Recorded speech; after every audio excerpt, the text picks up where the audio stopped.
Hi, and welcome to today's Engaging for Missouri webinar. I'm Alice Roach from the Division of Applied Social Sciences at the University of Missouri, and I'll be your host today. With each of these 30-minute webinars, we intend to share research-based insights that leaders like you can apply in your own work to benefit and strengthen the state's agriculture and food system, hospitality sector, and communities. For today's webinar, Wesley Tucker is here to present about succession planning. Before I invite him to begin, I want to share a few housekeeping notes. First, we'll close the webinar today with a question and answer session. Those of you who connected to today's webinar via your computer can enter your questions in the chat screen. So to open that chat screen, just click the chat button that you see at the bottom of your Zoom window. If you joined by phone today, then you can email me your questions at roacham@missouri.edu. Second, all attendees are muted and may not start their video. Third, if you encounter any technical difficulties, then you can let me know by either submitting a comment in the chat screen, or you can also send me an email at roacham@missouri.edu. Fourth, we will make a recorded copy of this webinar available to you. You can look for an email from Zoom that shares more about where you can access that recorded copy in about a day from now. Additionally, we do have an archived copy of all of our previous Engaging for Missouri webinars on our division's YouTube page. So with that, we'll transition to the topic of today's webinar, which is titled, "It's Never an Easy Discussion, Succession Planning in a Time of Crisis." Presenting on this topic is Wesley Tucker, who is an agricultural business field specialist with MU Extension. So thank you, Wesley, for presenting today. If you could please start your video and unmute your microphone, then we can begin your presentation. Great. Thanks, Alice, for that introduction. I do think, in this time of crisis, everything that we've been going through, a lot of people are thinking about things like succession planning and contingency planning and things like that. So I do think this is a good topic. Have to put that disclaimer in there. We're not providing legal advice, strictly trying to give you the knowledge and tools to make better decisions about your farm or business. Everyone knows, we've all seen the data, the baby boomers are reaching retirement, whether we're talking about farms or the hardware store on rural Main Street. Rural America is going to have a massive, massive rollover of assets to the next generation in the next coming 10 years. And so this really becomes important to make sure that we do this successfully. A lot of times we think about goals for succession planning. The first one's the one we typically always think of, is just making sure we transition the business to the next generation. But the most important ones are probably the next two, is making sure that when we do that, we give that next generation the skills and ability and put them in a situation where they can be a thriving business for the future generations. And so we really want to give them the best leg up we can to be successful. But then the one that people often forget about is making that goal number 3, maintaining those family relationships. And that's why, since I've only got 15, 20 minutes today, I'm probably not going to talk quite as much about the actual process of succession planning, like your SWOT analysis and your financial analysis and all that. I'm going to talk more about the family side of it, because I think that's the side that often gets forgot. I remember Ron Hansen from University of Nebraska one time saying, not all families have family Christmases anymore. And so, we want to do this process, protecting those family relationships so that once we're gone, the kids will still want to get together and simply not hate each other, which often can happen if we don't do this correctly. I wish I had the Staples Easy button for succession planning, but unfortunately it's hard. It's hard, and especially for small businesses and farms, because, think about the low profitability that we have. If we were making lots and lots of money, it would be a lot easier to bring future generations back into the farm. But often it's hard to sustain one generation on the farm, let alone trying to turn over assets to the next generation and still have money for ourselves, because most of our equity is tied up in long-term assets like land. How do we cash those out so that we have something to live on while trying to turn them over to the younger generation that can't afford to buy them at full market value? And unfortunately, most farms and small business owners have not did much retirement planning. For the most part, they roll all their profits back into the business. But another stumbling block that I think a lot of times people overlook is this idea that my business or that my farm is what gives me self-worth. And as I coach families, I find this again and again, especially for the male counterpart. Dad just has a really hard time letting go of those cows or that planter and combine, because that's what gives him self-worth. Farmers north of the river feel valuable by how many acres they farm, and south of the river by how many cows they run. That's what gives them their identity. And so it's really, really hard to let those go. We've all seen these statistics probably as well, but a small business or a farm sold to a non-family member, someone that comes in and has to get a loan and has to actually look at the numbers and really plan it out, the success rate of that business being successful is about 70%. Whenever I transition that family farm or small business to a heir without any buy-in from them, often the success rate drops to 30%. And if we had more time, I'd love to get some interaction and talk about why that is. But most times people, when I'm doing this in a group, say, well, that's because the younger generation just has no skin in the game and they don't want to work hard. It's always, everyone wants to talk about that younger generation not working hard. But this next slide is one that I stole from John Baker, who was the director of the Beginning Farmer Center in Iowa State. And this one slide probably has changed my career more than anything else I've ever seen. I saw him give this slide down in Memphis, Tennessee at the RMA conference.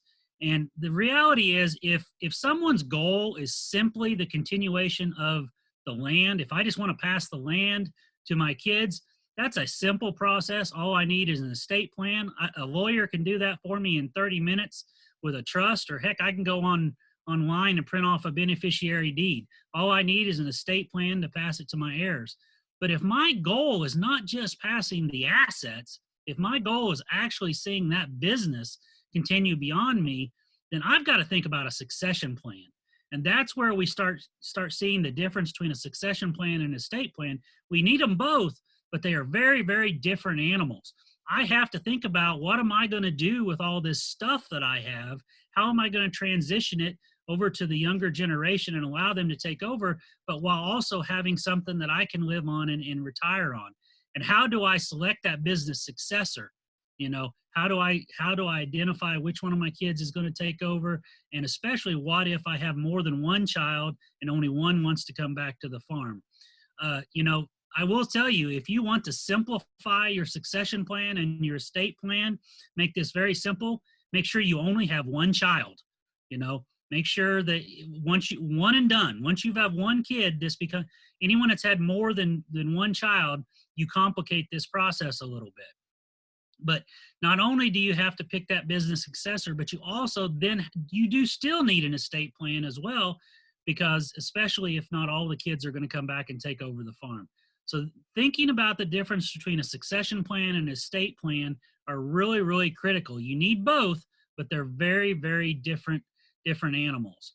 And, just real briefly, I want to just put this in the back of your mind. When we start talking about transferring assets, we're talking about we have short-term assets, intermediate assets, and long-term assets. And the reality is, the younger generation can't come in and buy everything all at once.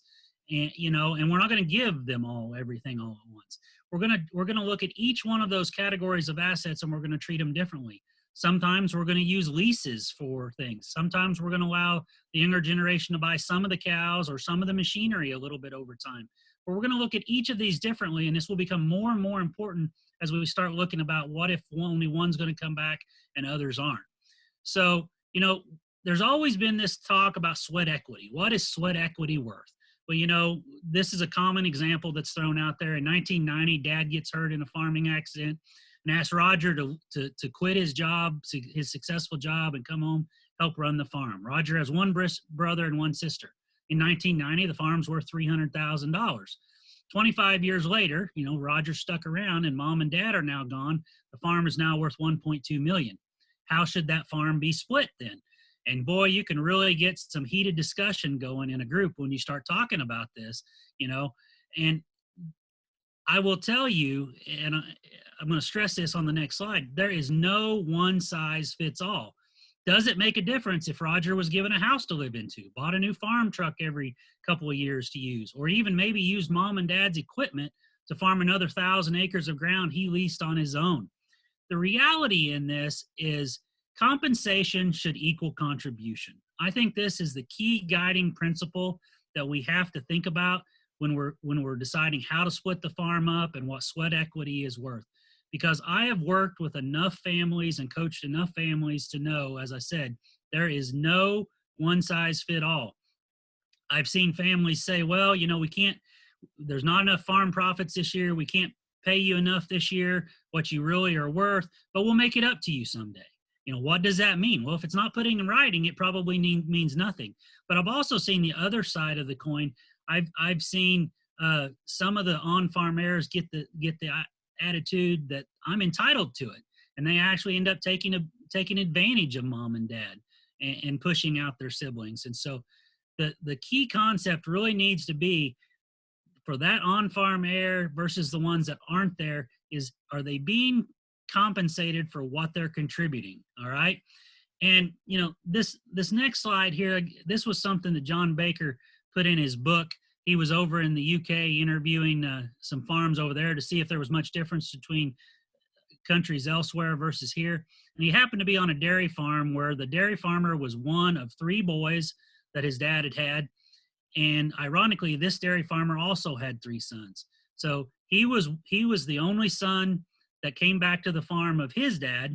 And so he'd bought out his brothers and sisters. And someone asked him, they said, well, what are you going to do the farm with you when you die? You have 1 son that's here on the farm and the other 2 that aren't. And he said, well, I'll do the same thing my dad did. I'll leave it to my 3 boys equally.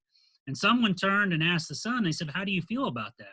He said, well, to be honest with you, I've spent my entire life helping my dad pay off my uncles. Now I'm just learning that I'm going to spend the rest of my life paying off my brothers. And so the question does become, how often should a farm have to be repurchased? Again, if you have more than 1 child, and only 1 child is going to come back and take over the farm, often the farm gets repurchased every generation, or at least a portion of it gets repurchased every generation.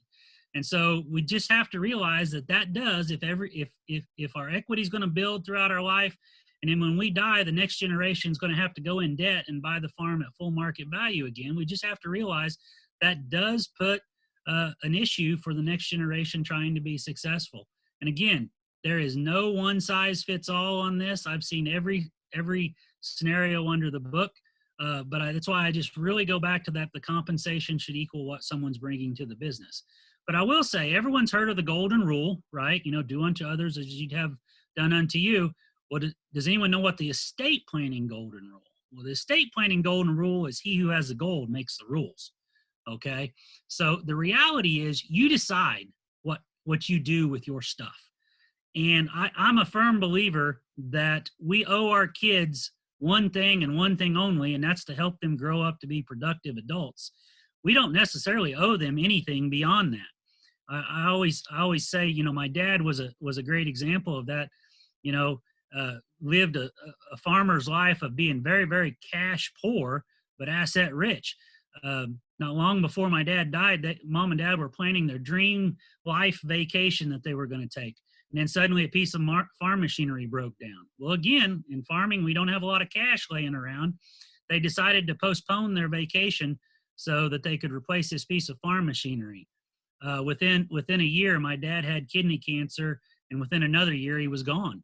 And so the reality is, you decide what you do with your stuff. If you decide to sell it all and not leave any of it to your kids, they shouldn't be able to squabble with you. You're in control of your gold. And there is no state statute or law that says everyone's columns have to total up to the exact amount.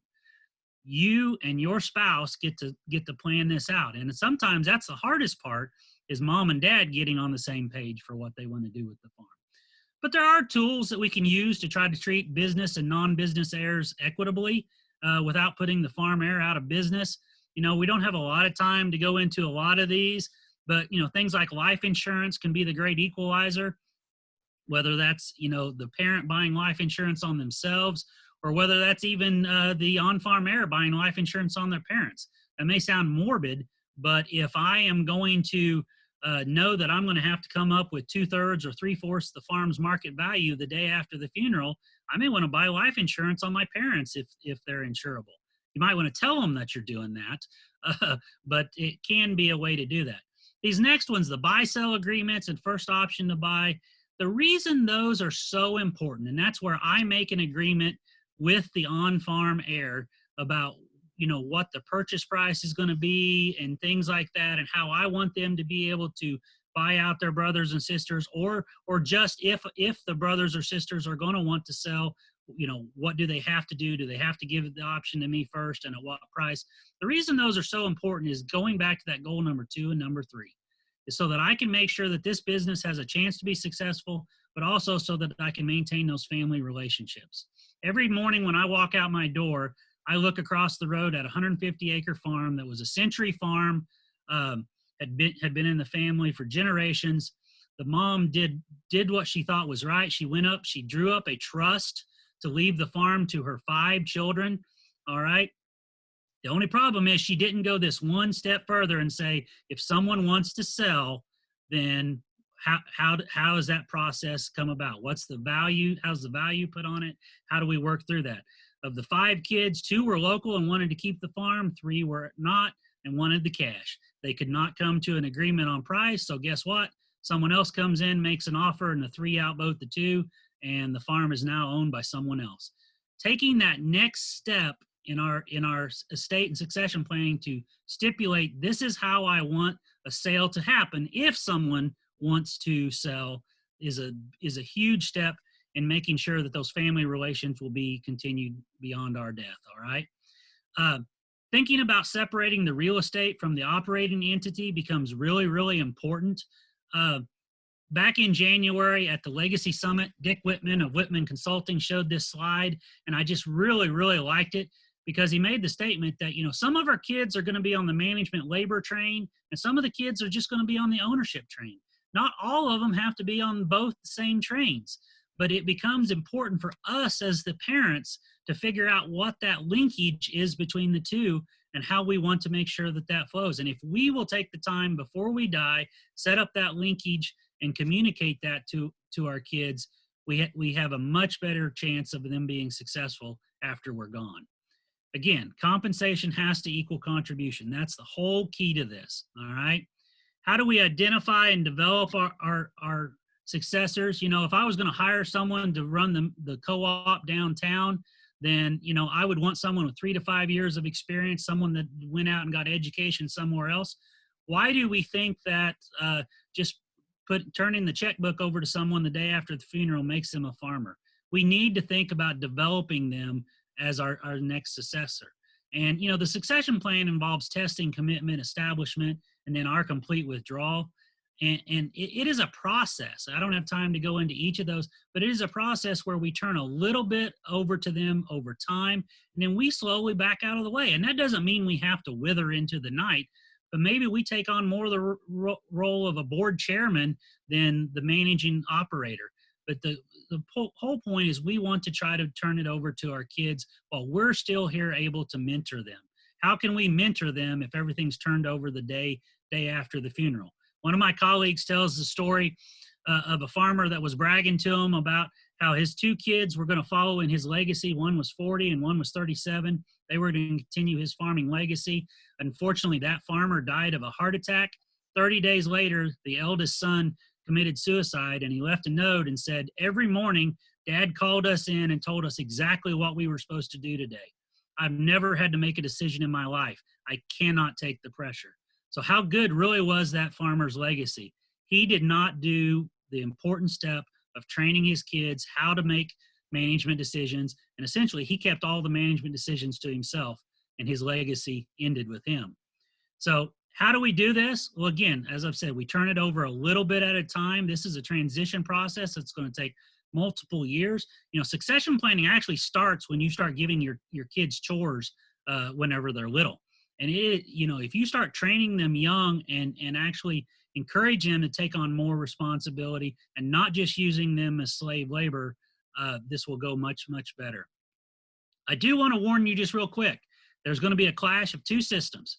A family business is the hardest one to run because a family system is all about being loyal and affectionate and supportive, while a business system is all about being aggressive and innovative and finding change and goal-directed. So you're going to have this conflict of these two systems where the family and the business are going to be causing friction. And it's going to become real important to remind ourselves that we are partners.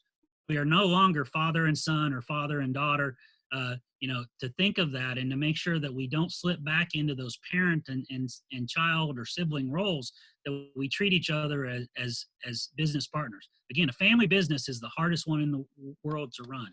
Common barriers that I see that people run into problems is lack of planning this process out.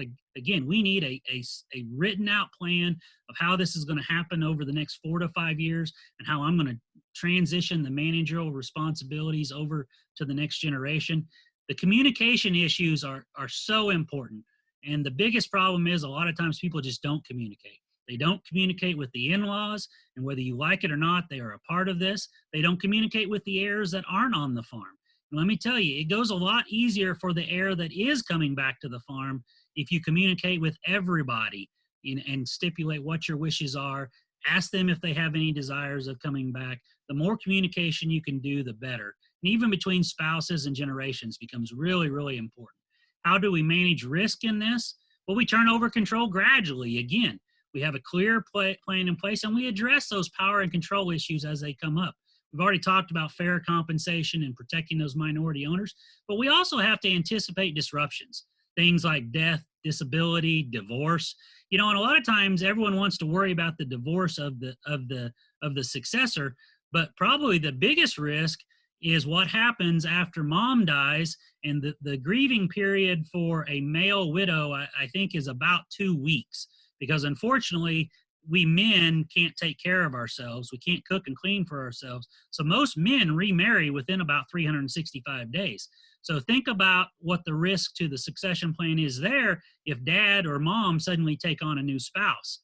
And have we planned this out and got this in writing and everything clearly put out? And then again, communicating openly. The failures that I see in this is, again, failure to treat the farm as a business. It is a business. Whether we're talking about a small business on Main Street or a farm, it's a business, and we need to treat it as such.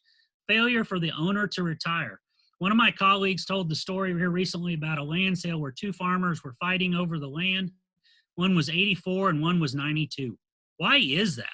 We tend to, in our Western culture, continue to fight till the last bit, trying to accumulate everything we can. We need to turn over some of that authority to our kids and see our self-worth not in what I can accumulate, but what I can help my kids to be successful.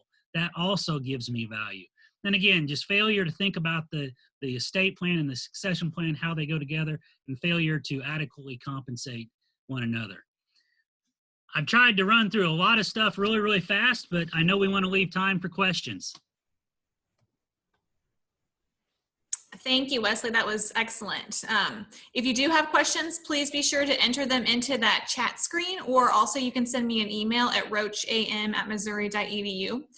Wesley, to kickstart the discussion here, I'm interested in knowing what you've seen here recently during this present day pandemic about whether farms and businesses are seeming more interested and more motivated to get started in succession planning, whether they're putting off their plans, or what's the state of that process look now when we're in this kind of state of crisis?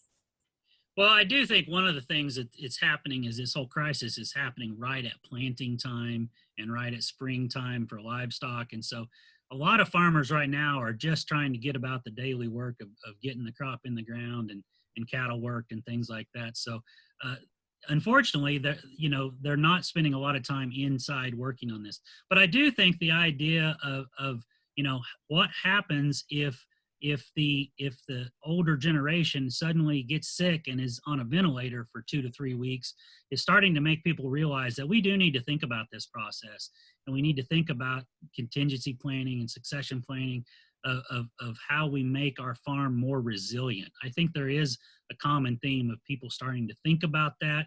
Hopefully as the farming kind of slows down a little bit, we'll start getting a few more people looking at that. Right. So in a lot of ways, succession planning requires a team approach. So who are the key stakeholders that a farm or a business needs to include in the process? So lenders, for example, or landowners if you rent acreage. What are some examples of those stakeholders that need to be engaged? Yeah, it really goes back to, it does go back to that team approach. And all of those you just mentioned, your lender needs to be involved, especially, because of the loans and operating notes and things like that. I mean, who can, just even that, who can sign on an operating note? Is it only one person? But also your tax preparer. We didn't have a chance to talk about things like stepped up basis and capital gains. Those things all become really important. So your tax professional needs to be very involved in this. You need an estate planning lawyer that understands agriculture and understands how to do this. I always tell people, please don't go to someone that does divorces on Mondays and Wednesdays and traffic tickets on Tuesdays and Thursdays and then does estate planning on Friday. You need someone that specializes in this, and you may have to go outside your local area to find someone that truly understands elder law. You really do. And now also, if you're struggling with this, you may need to reach out and find a succession planning coach, someone that can come in and help you run a family meeting or two and help with these discussions. Because, getting open discussion going, especially when sometimes kids don't get along real well, can be a challenge. And you may need a coach to help you through this. Great. We have a couple of questions here that are very similar. A large number of farms will be given to heirs who will be landlords, not farm operators. So what are the likelihood of that kind of a scenario being successful, and what can we do to make sure that those heirs are successful in that new role that they have? So the heir is going to inherit the land and then rent it out? Essentially, Yes. Is that the question? I believe so, yes. Yeah, well, that one actually is a little bit of an easier scenario than the other. But again, that's where, even as you mentioned earlier, the communication between the tenant and the landlord becomes really, really important. And so one of the things there is it's going to become very important for the tenant of those acreages to communicate effectively with that landowner. Hopefully, before that landowner passes away, that's where we get into trouble is when we've had a good relationship with the landowner until they die, and then it goes to someone else that is far removed from agriculture. So if we can have some discussions with that landowner prior to death and have them communicate with who's going to be their successor of owning that land afterwards, will help us a long way to helping that relationship be successful. Great, thanks for that. You outlined a plan to identify and develop successors, but what are your thoughts about good practices for preparing the senior people in a business for what's next for them after they exit the business? Yeah, and as I said, as I've coached families, sometimes I think that's the most challenging part because, especially for the man, mama a lot of times is ready to buy an RV and travel, and dad just can't let go of the cows or the planter. But helping them possibly see, and again, this isn't easy, but helping them see that their self-worth is not all tied in that I'm the one in the tractor, but that I can see self-worth in that seeing my kids be successful.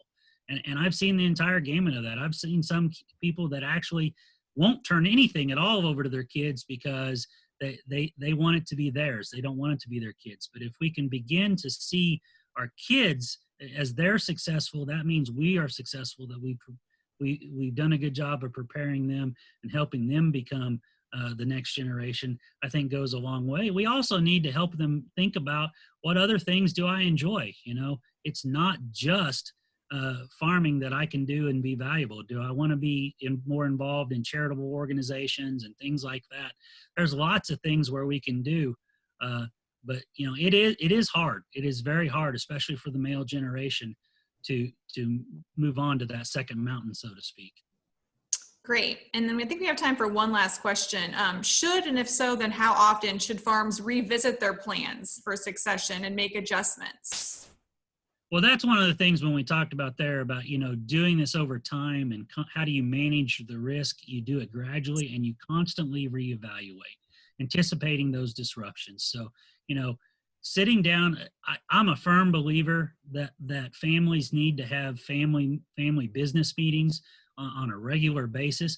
And that doesn't mean after Thanksgiving, or Christmas dinner that we suddenly say, what's in the will? And we talk about all of that stuff. But, this is a farm expense. Buy your kids a plane ticket to come in sometime that's not Thanksgiving and Christmas, and have a family meeting. And again, if you need a coach to help you with that, but actually talk about this stuff and openly communicate regularly. Again, you may think that kid that lives out of state has no interest in the farm, but if you don't communicate with them and talk to them about this on an ongoing basis, it's not going to go well for the one that is trying to take over. So I think you need to have regular, constant communication about what the plan is, and be willing to change it as those disruptions happen. Just because you write down a plan doesn't mean that's the way it's going to be. Things change and life changes, and you need to be able to make adjustments. Great perspective, Wesley. Thank you so much for sharing today's webinar presentation. And thank you to our audience too. When you exit Zoom, a post-webinar survey will load in your browser. If you could please consider responding, we'll use the results to improve the webinar experience and also brainstorm future webinar topics. Again, you should receive a recorded copy of today's webinar via email within about a day from now. On Friday, we'll wrap up this week's Engaging for Missouri webinars with a presentation from Dr. Ray Massey, who is an agricultural and applied economics extension professor. He will speak about the prospects for producing industrial hemp in Missouri. So thanks again for joining us, and have a great Wednesday.